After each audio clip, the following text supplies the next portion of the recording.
আসসালামু আলাইকুম গাইস, আজকে আমরা ভুনা খিচুড়ি রান্নার প্রিপারেশন করছি।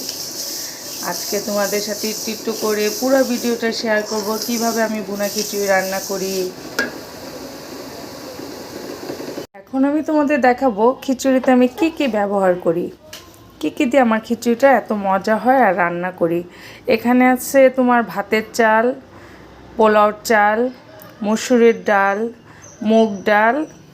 এখন দিয়ে দিচ্ছি তোমার পেঁয়াজ কুচি, পেঁয়াজ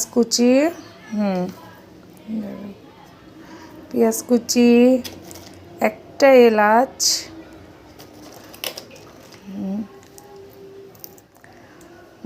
দুটা হচ্ছে গরম মশলা, একটা এলাচ, একটা দারুচিনি, আর হচ্ছে আরেকটা এলাচ দিয়ে দিচ্ছি।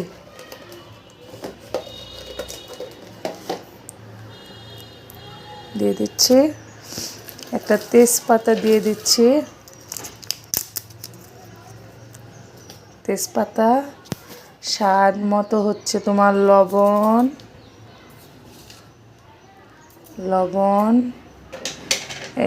এখানে আছে আমার স্পেশাল একটা আদা রসুন করা খিচুড়ি রান্নার জন্য, সে আদা রসুনের পরিমাণ দিয়ে দিচ্ছি এতটুকু। আর একটু দিয়ে দিলে ভালো লাগবে খেতে, স্মেলটা ভালো আসবে। দিয়ে দিলাম। এখন দিয়ে দিচ্ছি তোমার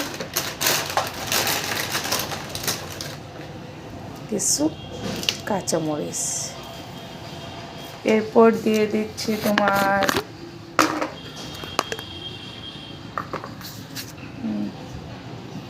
মরিচের গুঁড়া,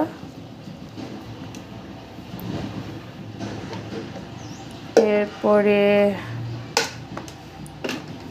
হলুদের পরিমাণটা একটু বেশি দিব, যেহেতু আমি কাঁচামরিচের ঝালটা দিয়ে দিচ্ছি, এই জন্য গুঁড়ো মরিচ একটু কম, হলুদের গুঁড়াটা একটু বেশি করে দিব। খিচুড়ি একটু হলুদ কালার হলে আমার কাছে মনে হয় দেখতেও ভালো লাগে, খেতেও ভালো লাগে, আমার মনে হয়। আমি জানি না বাকি সবার কেমন লাগে সেটা।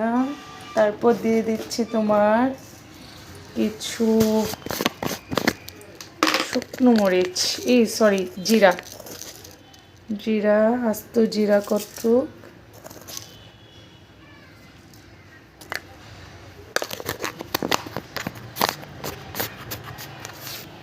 এখন দিয়ে দেবো কয়েকটা গোটা রসুন দিয়ে দিব। এরপর হয়ে গেছে আমার সব কিছু দেওয়া। এখন আমি এটাকে হাত দিয়ে মিক্স করে আন্দাজ মতো পানি দিয়ে বসায় দিব। এরপর তোমাদের সাথে আমার দেখা হচ্ছে ফাইনাল রান্না হওয়ার পর। তেলটা দিয়ে তেলটা মাখানোর সময় এভাবে করে হাতে মাখায়ে, তারপর ভালো করে মাখায়ে তেলটা দিয়ে আমি বসিয়ে দিব। এরপর তোমাদের সাথে দেখা হবে রান্নার মাঝখানে একবার, আর একবার দেখা হবে ফাইনাল লুক। বাই, একটু পর আবার আসছি। ওদের সাথে আমি মাঝামাঝি টাইমে বললাম না একবার দেখা হবে খিচুড়ির সাথে, না মাঝামাঝি টাইমে তোমাদের খিচুড়ির সাথে দেখা করে দিলাম। এরপর সম্পূর্ণ যখন রেডি হয়ে যাবে তখন আবার তোমাদের সাথে দেখা করাবো, ঠিক আছে? ততক্ষণের জন্য আবার একটু বাই, একটু ওয়েট। এই হচ্ছে আমাদের খিচুড়ির ফাইনাল লুক। দেখো তো, দেখে কেমন লাগছে? তোমরা কমেন্ট বক্সে জানাবা যে আমার খিচুড়িটা কেমন হলো দেখতে, আর আমি তোমাদের জানাবো খেয়ে কেমন হলো, ঠিক আছে? আজকের জন্য এটা আমার প্রথম রেসিপি এই চ্যানেলে, তো তোমরা লাইক, ফলো, সাবস্ক্রাইব করে দিও। বাই।